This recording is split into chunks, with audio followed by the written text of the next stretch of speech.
वो ये कहेगा कि मुहर्रम है, तो मुहर्रम है तो क्या करना है? गाना बजाएंगे, डांस करेंगे, डीजे लगाएंगे। इसलिए करते हैं कि इमाम हुसैन शहीद हुए तो उनके याद में हम मातम मनाते हैं।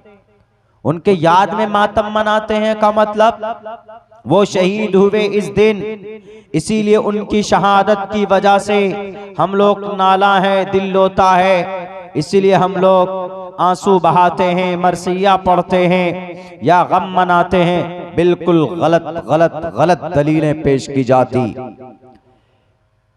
इमाम हुसैन शहीद हुए किस लिए? जुल्म के खिलाफ आवाज बुलंद करते रहे, शहीद हो गए। लेकिन एक अमल था, रात में पड़ाव डाला उन्होंने 7 मुहर्रमुल हराम को, तहज्जुद की नमाज पढ़ी, फजर की नमाज पढ़ी। ये डीजे लगाने वाले से पूछो, क्या आप डीजे लगाते हैं या मातम मनाते हैं? आप नमाज पढ़ते हैं?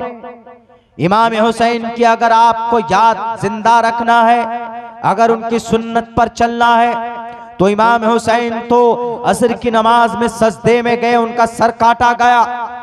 जोहर की नमाज पढ़ी, जुमे का दिन था, जमात बनाकर 2 रकात नमाज पढ़ी, मुसाफिर थे। तो आप नमाज पढ़ते हो जोहर की, आप नमाज पढ़ते हो असर की नहीं। जो लोग नमाज पढ़ने जाते हैं डीजे बजाकर, उनकी भी नमाज खराब करते हो। इस मुबारक महीने में जो काम करना है मुसलमानों को वो नहीं करेंगे, खुराफात करेंगे। इमाम हुसैन का एक लक़ब पड़ा था अबुल मसाकीन, मतलब मिस्कीनों के अब्बा। उनके घर में फाका होता था, कभी दस्तरखान में कोई कुशादगी होती थी, खाना बनता था तो फकीर को बुलाकर लेकर आते थे, उनको खाना खिलाते थे। आज तुम्हारी पॉकेट में ताकत नहीं है। जो लोग इस्लाम के नाम पर डीजे बजाते हैं, गाने बजाते हैं, शराब पीकर डांस करते हैं, क्या इमाम हुसैन के साथ जो लड़ाकू थे, जो सहाबा थे, क्या उन्होंने शराब पी थी? उन्होंने डीजे लगाया था? उन्होंने डांस किया था? तो बताओ जवानों, इसी वक्त यहीं पर डांस हम लोग भी शुरू कर देते। कोई माए का लाल ऐसा पैदा नहीं हुआ जो ये साबित करे कि इमाम हुसैन ने करबला के मैदान में डांस किया हो या शराब पी हो। शराब तो दूर की बात, शराब तो दूर की बात जनाब, मातम भी नहीं किया उन्होंने। अपने छोटे बेटे, जब लड़ाई हो रही है, अली अकबर को उन्होंने कहा कि जाओ बेटे मुकाबला करो। नजरों के सामने जिस्म के 2 टुकड़े कर दिए जाते, दौड़कर पहुंचते, उसको उठाते, उसको उठाकर लाते, अली असगर को भेजा जाता, उनके भी जिस्म के टुकड़े कर दिए जाते। उनके जिस्म के टुकड़ों को उठाकर जमा करके और ये कहते कि बेटे तू मुझे बहुत प्यारा था, वो प्यारे होंठ जिसको मैं चूमता था, अभी तू जिंदा था, आज शहीद हो गया। करबला के मैदान में इस्लाम की आन बान शान को जिंदा रखने के लिए वो शहीद हो गए, कुर्बान हो गए, लेकिन इस्लाम को बदनाम नहीं किया। आज शराब पीकर मातम नहीं किया उन्होंने अपने बेटे के मरने पर। अगर मातम किया होता तो अपने बेटे की बॉडी के ऊपर बैठकर उबैदुल्लाह बिन ज़ियाद के फौजों को कहते कि उबैदुल्लाह मैं मुकाबला नहीं करूंगा, मुझे मातम मनाने दो।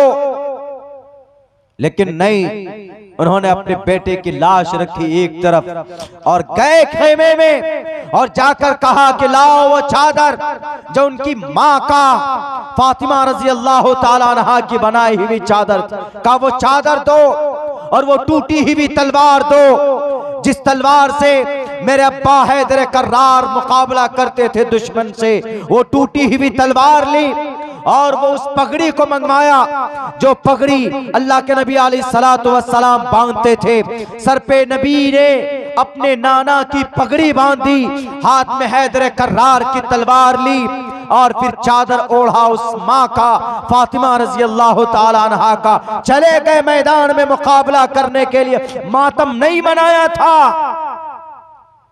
आज नबी के शान में गुस्ताखी की जाए तो तुम्हारी जुबान नहीं खुलती, लेकिन आज जब डीजे की बारी आती तो सबसे ज्यादा तुम्हारे कमर हिलते हैं, इन सड़कों पे ट्रैफिक जाम करते हो, जुलूस निकाल लेते, ट्रैफिक को बाधित करते, किसी की साइन बोर्ड को तोड़ देते, किसी को नुकसान पहुंचाते, जबकि जानते हो कि इज़ाउल मुस्लिम हरामुन, किसी मुसलमान को तकलीफ देना कहीं से कहीं तक जायज नहीं, मुनासिब नहीं। इमाम हुसैन गए मैदान में मुकाबले के लिए, लड़ते रहे लड़ते रहे लड़ते रहे, बिल आखिर असर के बाद शहीद कर दिए जाते हैं, उनका सर तन से जुदा कर दिया जाता है उबैदुल्लाह बिन ज़ियाद के इशारे पर।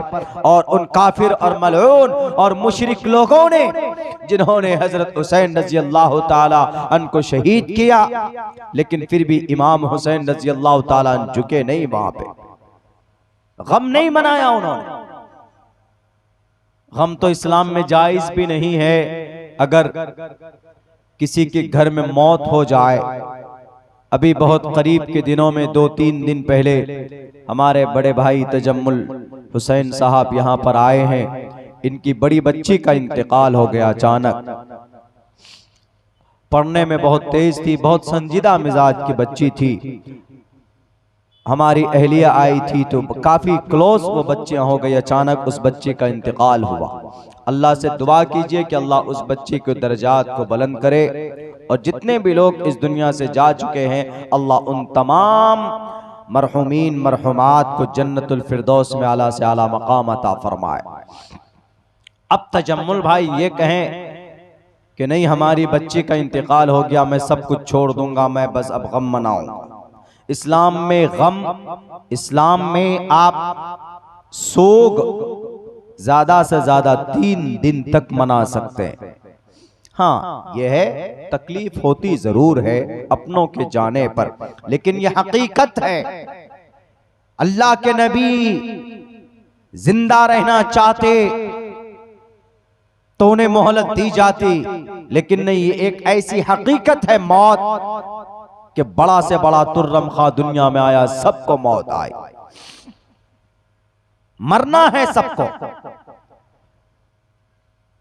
कभी कभी उम्मीद के खिलाफ मौत हो जाती, बूढ़े रह जाते हैं, जवान चला जाता है, जिसके बारे में सोच नहीं सकते उनकी मौत हो जाती है, और जिनके बारे में आदमी सोच नहीं सकता कि ये जिंदा रहेगा वो बाकी रह जाते हैं, वो जिंदा रह जाते हैं काफी दिनों तक।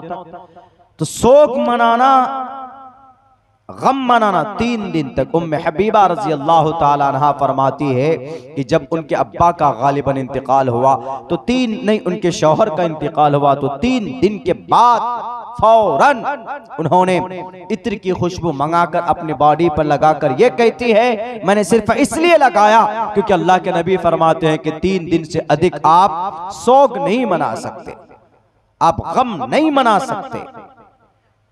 गमगीन रह होना दिखना अलग बात, लेकिन गम मनाना 3 से अधिक जायज नहीं। और गम किन का मनाया जाता है, शोक किन का मनाया जाता है, जो दुनिया से चले जाते हैं। लेकिन इमाम हुसैन तो चले गए, अल्लाह के रास्ते में शहीद हो गए, और जो शहीद होता है वो मुर्दा नहीं होता।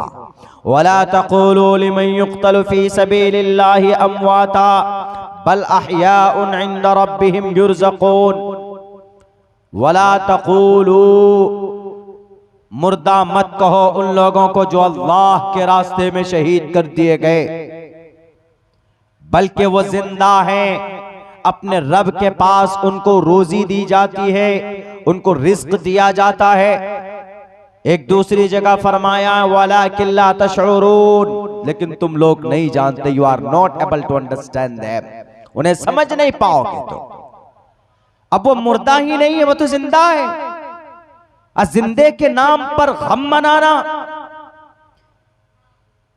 आपके घर में आपकी मां का इंतकाल हो जाए तो आप ढोल बजाएंगे, आप डीजे के सामने डांस करेंगे, बताओ जरा, नहीं कर सकते आप। क्यों? आपके घर में लाश है और आपकी मां की याद में आप क्या ढोल बजाएंगे? नहीं, आप क्या करेंगे, ज्यादा से ज्यादा उनके लिए साले सवाब करेंगे, ज्यादा से ज्यादा नमाज पढ़ेंगे, जिक्र करेंगे, कुरान करीम की तिलावत करेंगे आप उनके लिए। मेरे भाइयों, हम मुसलमानों की ही बदअमली की वजह से आज ये कुफ्फार और मुशरिकीन हम पर आक्रमण हो रहे हैं। अमल प्रूफ होता है, अमल